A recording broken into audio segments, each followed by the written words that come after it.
there's a perception out there for sure that globalization was a natural, inevitable process, one that makes it very difficult or impossible for governments to do things like redistribute wealth or improve living standards or raise employment levels, because activities at the international level tend to undermine those policies or at least reduce their effectiveness.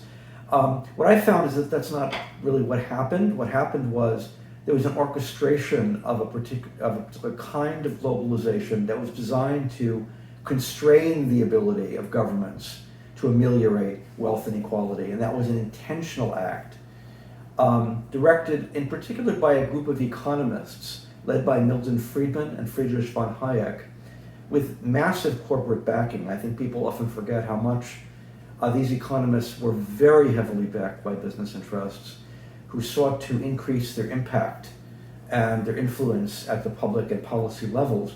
And what they managed to do is influence policy during the Nixon administration, which began deregulating international finance in 1973 in a way that ensured much more money would be spent on financial speculation, and the profitability would move out of industry into financial speculation. This had the effect, first of all, of diverting money from high-paying industrial jobs, that, industries that employed large numbers of people and paid them high wages and had strong unions like steel and auto were gradually undermined by these policies, as investors no longer wanted to take the risk of investing in improved technology at the factory level, and instead invested in financial speculation as a means of a quick buck.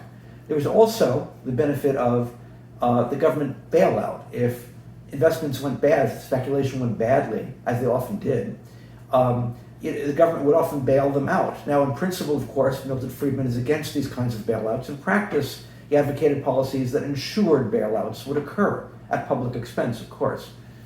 And all of this basically meant that over time, it led to deindustrialization, whereby factory jobs declined, the jobs were eliminated and shipped overseas. The fact that now you had a globalized financial system led to globalization of manufacturing and the offshoring of jobs, again, at the expense of America's working classes. It also led to deunionization. As the jobs simply disappeared, the unions disappeared as well.